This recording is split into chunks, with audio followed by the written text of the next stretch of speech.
చెల్లించుకుంటున్నాం. అయ్యా దేవానికి వందనాలు. అయ్యా ఉదయకాల సమయంలో ఈ స్థలంలోనికి వచ్చి అయ్యా ఇక్కడనైనా వాక్యం చెప్పడానికి నన్ను నిలబెట్టిన తండ్రి వందనాలు. అయ్యా మాటలు నీవి, వాక్యం నీది. పరిశుద్ధాత్మ దేవానైనా ఆత్మ లేవిను జరిగించమని అడుగుతున్నాం.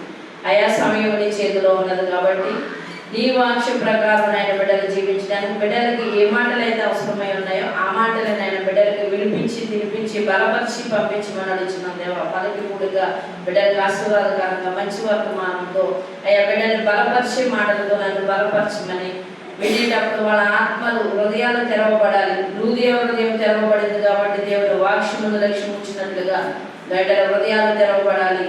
అయ్యానైనా వాక్యం వాళ్ళ హృదయంలో భద్రపరుచుకుని వాక్యం ప్రకారం జీవించగలని శక్తిని దయచేయమని యేసునామములో అడిగి వేడుకుంటున్నాం.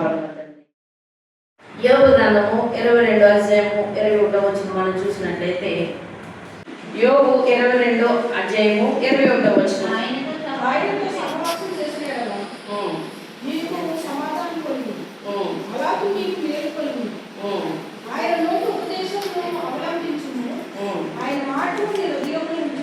హల్లెలూయా. ఆయనతో సహవాసం చేసిన ఎడల నీకు సమాధానము కలుగు,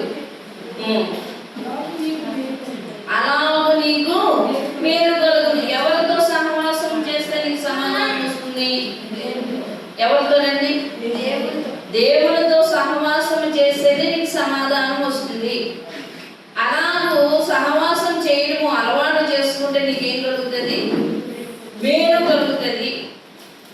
మేలు కలుగు మార్గము ఏదైనా ఉందంటే అది దేవుడి సన్నిధే. దేవుని నామానికి స్తోత్రం కలుగుగాక. హల్లెలూయా. ఈ లోకంలో మేలు కలిగించేది, నిన్ను వృద్ధిలోనికి నడిపించే చోటు ఏదైనా ఉందంటే నేను చెప్పగలను, నా అనుభవంలో చెప్పగలను, అది ఒక దేవుని సన్నిధే. నీ సన్నిధిలోనే ఏముందండి? సంపూర్ణ సంతోషం కలదు. అంటే నీవు దేవునితో సహవాసం చేస్తే నీకేం కలుగుతుంది? సమాధానం కలుగుతుంది. ఇంకేం కలుగుతుంది? మేలు కలుగుతుంది. ఇంకేం కలుగుతుంది? మన కుటుంబాల ఆశీర్వాదకరంగా దేవుడు మనల్ని ఏం చేస్తాడంటే ఆశీర్వాద భావంలోనికి నడిపిస్తాడు. దేవుని నామానికి స్తోత్రం కలుగుగాక. మన సహవాసం చేయడం నేర్చుకోవాలి. ఎవరితో సహవాసం చేయాలి? దేవుడితో చేయాలి. నేటి క్రైస్తవ సంఘమైన నేటి బిడ్డలమైన మనం ఏం చేస్తున్నామంటే లోకంతో సహవాసం చేసేవారుగా ఉన్నాం. ఇంకా దేంతో సహవాసం చేస్తున్నాం? సెల్ ఫోన్తో ఎక్కువ మనం ఏం చేస్తున్నాం? సహవాసం చేస్తున్నాం. లేచిన మొదలు నుంచి పడుకునే వరకు కూడా మనం దేంతో ఉంటున్నాం? దేవుని దేంతో ఉంటున్నాం? సెల్ ఫోన్ తోటే మనం సహవాసం చేస్తున్నాం. నేను యువత అంతా కూడా ఏం చేస్తున్నారంటే సెల్ ఫోన్ తోటి లోకంతో సహవాసం చేస్తున్నారు. కానీ ఆశీర్వదించే చోటు ఏంటి? దేవుని ఆశీర్వాదం పొందుకునే చోటు ఏంటి? ఈ దినంలో దేవుని దగ్గరికి మనం వెళదాం. దేవుని దగ్గర రండి, అప్పుడు ఆయన మీ వద్దకు వస్తాడు. నీవు దేవుని దగ్గరికి వస్తేనే కదా దేవుని నీ దగ్గరికి వస్తాడు. అబ్రహాము దేవుని సన్నిధిలో నిలిచి ఉన్నప్పుడే కదా అబ్రహాము దగ్గరికి యెహోవా దేవుడు వాక్యం వచ్చింది. ఇంకా అబ్రహాము దేవుని సన్నిధిలో నిలిచి ఉన్నప్పుడే ఏం చేశాడండి? యెహోవా మాట్లాడాడు. దేవుని నామానికి స్తోత్రం కలుగుగాక. దేవుని సన్నిధిలో ఉంటే నీవు ఎలాగో బ్రతకాలో, ఎలాగో జీవించాలో, ఎలాగో నడవాలని దేవుడు నీకు చెప్తాడు. హల్లెలూయా. ఇశ్రాయేలును నడిపించడానికి ఎలాగో నడిపించాలని చెప్తే మోషేకి ఏమని అందించాడండి? 10 ఆజ్ఞల రాతి పలకలు అందించాడు. దేవుని నామానికి స్తోత్రం కలుగుగాక. హల్లెలూయా. నీవు జీవించేది, నిన్ను నడిపించేది, నిన్ను ఒక మంచి మార్గంలోనికి, నిన్ను ఒక ఉన్నతమైన స్థితిలో నిన్ను నడిపించేది ఏమైనా ఉందంటే అది దేవుని వాక్యము, దేవునితో సహవాసం ఎదుగు కలిగి ఉండాలి. హల్లెలూయా. ఆయనతో సహవాసం చేసిన ఎడల నీకేం కలుగుతుంది? మేలు కలుగుతుంది. ఈ లోకంలో నిన్ను మేలు కలిగే మార్గం ఏదైనా ఉందమ్మా? ఏదైనా ఉందా ఈ లోకం? దేవుడు కాకుండా నీకు మేలు చేసే వాళ్ళు ఎవరున్నా అన్నారంటే ఎవరు లేరు. ఎవరు నమ్మదగ్గ వారు లేరు.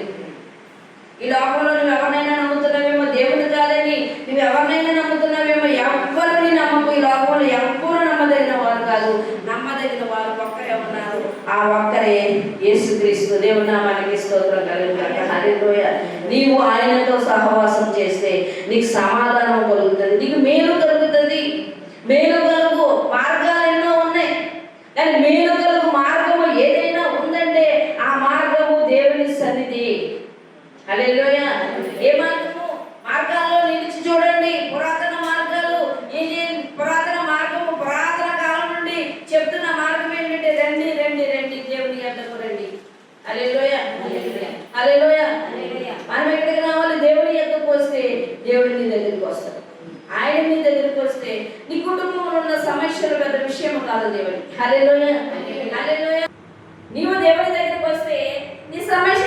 ఏమంటది?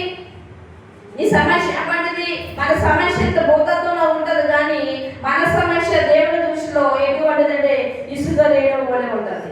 హల్లెలూయా. నీకు పెద్ద సమస్యే, మన సమస్య ఇంత భూతంలా కనిపిస్తుంది, ఇంత పొడవుగా కనిపిస్తుంది, కానీ ఆ భూతమైన సమస్య దేవుని దృష్టిలో చిన్న ఇసుక రేణువు వలె ఉంటుంది. దేవుడు నామానికి స్తోత్రం కలుగుగాక. హల్లెలూయా. ఎప్పుడు నీవు ఆయనతో సహవాసం చేస్తే నీకు మేలు కలగజేసేది ఎక్కడైనా ఉందంటే అదేంటంటే దేవుడి పాద సన్నిధి. బైబిల్లో మనం చూసినట్లయితే అబ్రహాము దేవుడితో సహవాసం చేయడం అలవాటు చేసుకున్నాడు. ఎన్ని కష్టాలు వచ్చినా, ఎన్ని ఇబ్బందులు వచ్చినా అబ్రహాము దేవుడిని విడిచిపెట్టలేదు. తన ప్రయాణంలో నిరీక్షణ లేని సమయంలోనే, దేవుడు అంటే ఎరుగని టైంలోనే దేవుడిని తెలుసుకున్నాడు, దేవుడి మాట విన్నాడు. అతను పిలుపుకు లోబడ్డాడు. దేవుడి నామానికి స్తోత్రం కలుగుగాక. హల్లెలూయా. నేను చూపించే దేశానికి నువ్వు వెళ్ళినప్పుడు దేవుడి మాటకి లోబడ్డాడు. మాటకే లోబడ్డాడు. అప్పటికి దేవుడు ఎవరో తెలియదు. హల్లెలూయా. మాటకే లోబడ్డాడు. దర్శనంలో మాట్లాడుతున్నాడు, నీవు నీ స్వజనులను, నీ తండ్రి నిండు వారిని విడిచిపెట్టే నేను చూపించే దేశానికి నువ్వు వెళ్ళినప్పుడు ఒక్క మాటకి లోబడిపోయి ఆ మాట విని ఆ రాత్రికాల సమయంలో తన భార్యను ఎడుతున్నాడు, లే సరమలే.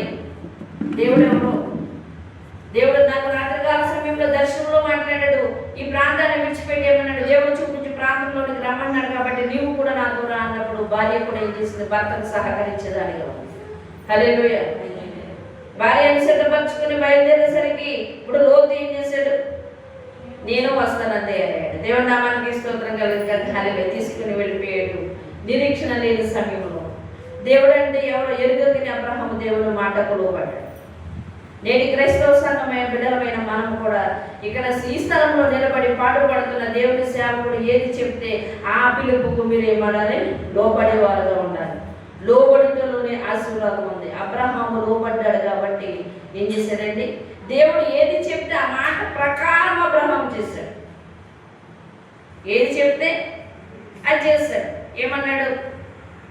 అబ్రహాముని ఏమడిగాడు? నీ ఏకైక కుమారుని నాకు ఇచ్చేయమన్నప్పుడు త్యాగం చేయడానికి కూడా ఇష్టపడి ఇచ్చేసాడు. దేవుని నోటిలో నుండి ఏ మాట వచ్చిందో ఆ మాట ప్రకారం అబ్రహాము చేశాడు కాబట్టి అబ్రహాము ఆశీర్వదింపబడ్డాడు. ఆ ఇంటి యజమానుడైన ఎలియాజరు అంటాడు, నా అబ్రహామును యెహోవా దేవుడు బహుగా ఆశీర్వదించాడు. గొర్రెలేంటి, గొడ్లేంటి, ఒంట్లేంటి, దాసీగా జనులేంటి, 318 మంది పరివారులకు ఆయన ఏం చేశాడండి? యజమానుడి చేశాడు. అంత ఆశీర్వాదం పొందుకోవడానికి గల కారణం ఏంటంటే అబ్రహాము దేవునితో సహవాసం చేశాడు. రెండు ఏం చేశాడండి? దేవుని నోటంట ఏ మాట వచ్చిందో ఆ మాట ప్రకారం చేశాడు కాబట్టి అబ్రహాము ఆశీర్వదింపబడ్డాడు. మరి మనము అంటాం కదా, ఏమంటాం? నేను అబ్రహాము వల్ల ఆశీర్వదింపబడాలండి, అబ్రహాము ఆశీర్వాదాలు నాకు చేయాలండి, అబ్రహాము దీవించినట్టు నన్ను దీవించేయాలని మనం ప్రార్థన చేస్తాం. చేయమా? ఆశలదేంటి? మరి అబ్రహాము చేసిన క్రియలు నువ్వు కలిగి ఉన్నావా? అబ్రహాము తనకు వచ్చిన దాంట్లో దశంభాగము తీసుకొచ్చి దేవుని సన్నిధికి ఇచ్చాడు. ప్రతి దాంట్లో కూడా దేవునికి ఇచ్చాడు అబ్రహాము. అబ్రహాము ఏం చేశాడండి? దేవునికి ఇచ్చేవాడుగా ఉన్నాడు. అంతేకాదు, నాకంటే కుమారుని ఎక్కువ ప్రేమిస్తున్నాడని నీ కుమారుని నాకు అర్పించేయమన్నప్పుడు ఇచ్చివేయడానికి కూడా ఇష్టపడ్డాడు. అయ్యా నాకు ఒక్కడే కుమారుడు, లేకలేక ఇచ్చాడు, 100వ సంవత్సరంలో నేను ఈ బిడ్డను పొందుకున్నాను, నేను ఎలా ఇవ్వనని అబ్రహాం అడగలేదే. కుమారుని తీసుకుని వెళ్తున్నప్పుడు దేవుడికి తెలుసు అబ్రహాంకి, నీ కుమారుడు నాకు బలి ఇమ్మన్న విషయం ఎవరికి తెలుసు? అబ్రహాంకి తెలుసు. ఆ విషయం కుమారుడికి చెప్పకుండా, బాబు కుమారుడా, ప్రభు దహన బలి అర్పించమంటున్నాడు, మనం వెళదాం, నువ్వు సిద్ధపడని బిడ్డను సిద్ధపరచుకుని గాడిదకు గంట కట్టుకుని కుమారుడిని తీసుకుని వెళుతున్నప్పుడు కుమారుడు ఒక చక్కని మాట అంటాడు. ఏమంటాడు? తండ్రి, కట్టెలున్నాయి, మరి గొర్రెపిల్లేది?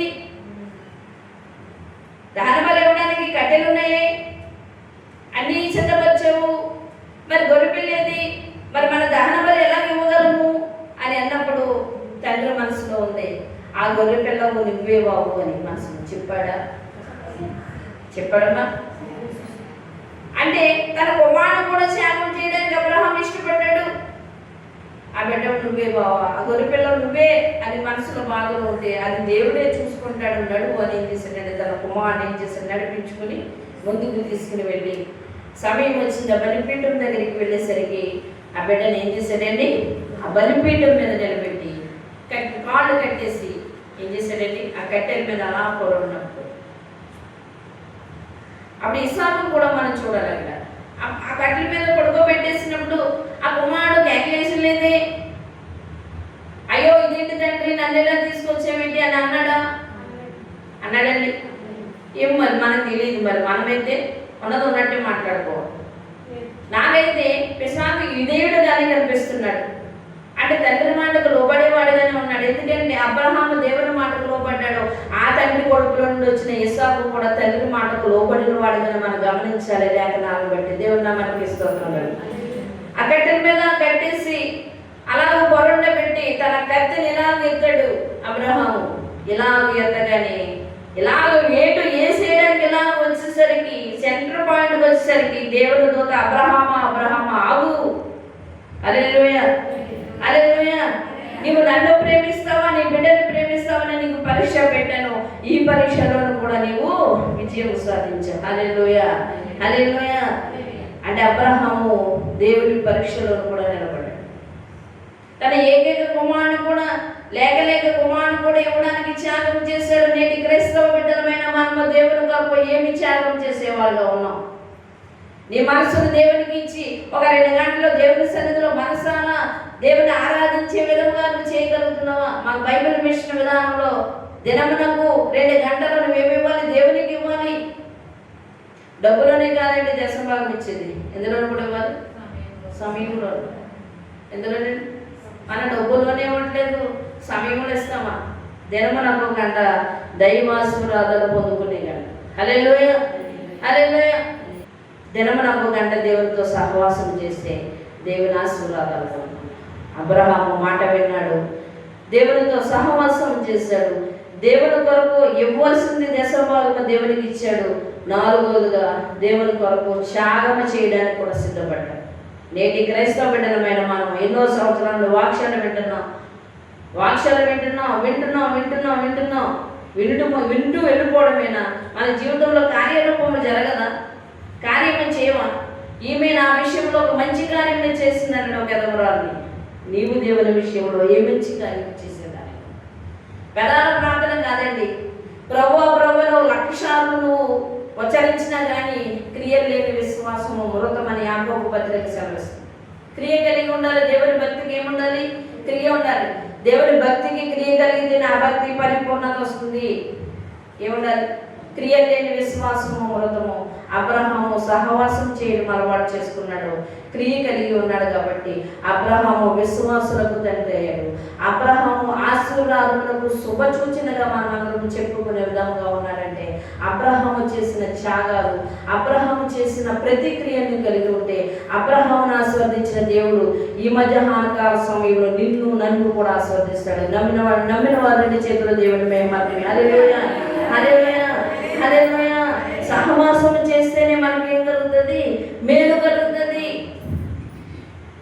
ఎవరితో సహవాసం చేయాలి? నీ సహవాసం ఏ విధంగా ఉంది? నీ సహవాసం ఏ విధంగా ఉంది? లోకంతో ఉందా? పాపంతో సహవాసం చేస్తున్నావా?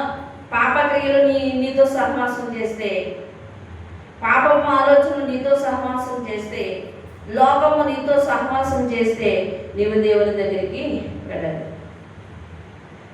ఎలగబోలు తెచ్చి ఎంత ఎలగబోలు తెచ్చి ఏడాది ఉతికినా అది నలుపే కానీ తెలిపోతుందా? అవుతుందండి. అంతేనమ్మా. ఎలకతోలు పట్టుకొస్తావు, నువ్వేం చేస్తావు? దాన్ని సొప్పెట్టి దాన్ని రోజు నువ్వు దాన్ని శుద్ధి చేసుకుంటూ వచ్చిన దాని ఒరిజినాలిటీ అడగదు. దేవునిలోనికి వచ్చిన నీ ఒరిజినాలిటీ వదిలిపెట్టే పరిపూర్ణత వచ్చే వాక్యము నీలో ఏమైపోవాలంటే పరిపూర్ణత. అయ్యో బాబా, నేను దేవుడిని నమ్ముకున్నాను, నేను క్రియ చేయకూడదు, నేను నా ప్రభు కొరకు ఒక మంచి క్రియ చేసేదానిగా బ్రతకాలి. బ్రతుకుట క్రీస్తు కొరకే, చావైనా మేలే. మా తండ్రి గారు ఎప్పుడు కూడా ఒక మాట అనేవారు. ఎప్పుడేమనేవారు? Do for Christ, die for Christ. క్రీస్తు కొరకు చనిపో, క్రీస్తు కొరకు ఒక మంచి పని చేయి. అదే నేర్పించారు. మాకు భక్తి నరాలను కూడా మా తండ్రి గారు నేర్పించారు. హల్లెలూయా, హల్లెలూయా. అంటే నువ్వు క్రీస్తు కొరకు ఏదైనా చేయి, చేస్తూనే క్రీస్తు కొరకు నువ్వేమైపోవాలి? ప్రాణత్యాగమైన చేసే విధంగా ఉండాలి. హల్లెలూయా. ఏదో ప్రాణం పోతే పోయింది, దేవుని కొరకు చనిపోయి ఇప్పుడు ఏమయ్యారండి?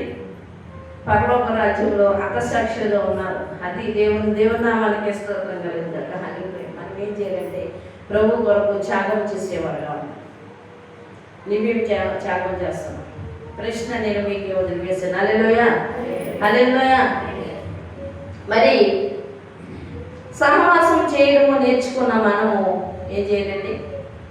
ఏం చేయాలి? సహవాసం చేసిన ఆయన మొదట మనము అబ్రహాం సహవాసం చేశాడు కాబట్టి ఆశీర్వదింపబడ్డాడు. మంచిది. మరి మేము ఎలాగో సహవాసం చేయాలి? మేము ఏం చేయాలి? ఫస్ట్ అంటే మొదటగా నీవు ఆయన యొద్దకు రండి. ఏం చేయాలి?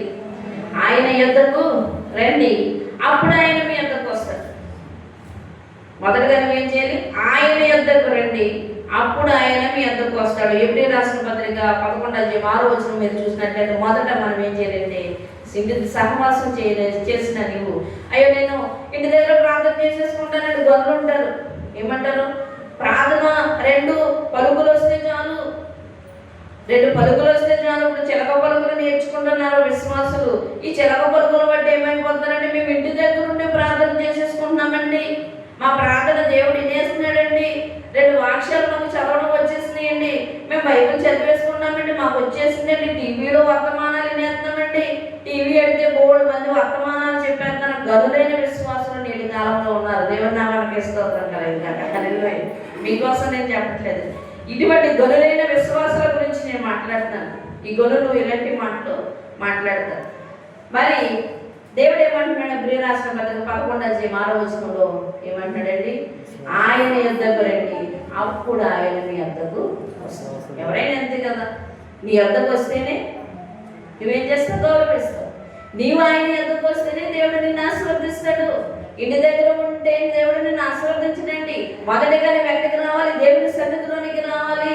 దేవుని సన్నిధిలోనికి వచ్చి నువ్వేం చేయాలి? మొదటిగా నీ పాపాలన్నీ ఒప్పుకోవాలి, దేవుడితో సహవాసం చేయడం అలవాటు చేసుకోవాలి, దేవుడి మాట ప్రకారం జీవించగలగాలి.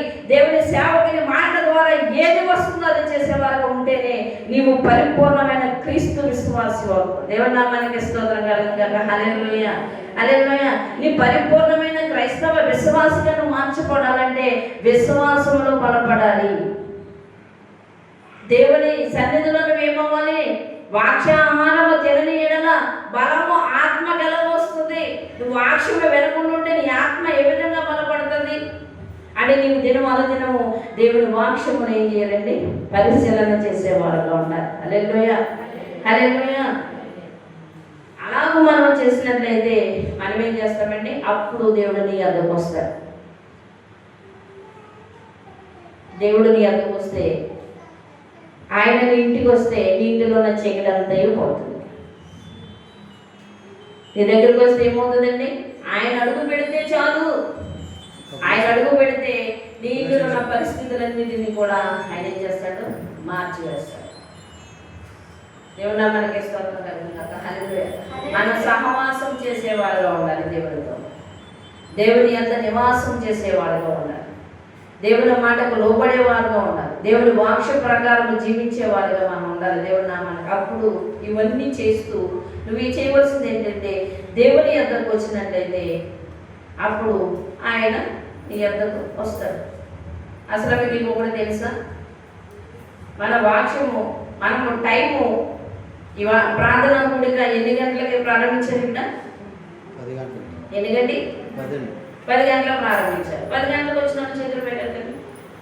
10కి ఒక 5 నిమిషాలు ముందు వచ్చిన వారు, 10కి ఒక 5 నిమిషాలు ముందు వచ్చిన వారు ఎవరు వచ్చారమ్మా? ఇది దేవుని సన్నిధి, కరెక్ట్గా చెప్పాలి. హల్లెలూయా. 10 అన్నప్పటికీ 5 నిమిషాలు ముందు వచ్చిన వాళ్ళు ఎవరు? 10 తర్వాత వచ్చిన వారెవరు? అమ్మని మీరు వచ్చారా? 10 గంటలకు ముందు వచ్చారా? పాస్టర్ గారు రాకముందు డోర్ తెరవగానే వచ్చినోడు ఎవరు? మీకు అర్థమైన భాషలో పాస్టర్ గారు మీరు ఎలాగొస్తారు? మీరు కాదండి నేను అడిగేది, విశ్వాసులను అడుగుతున్నారు.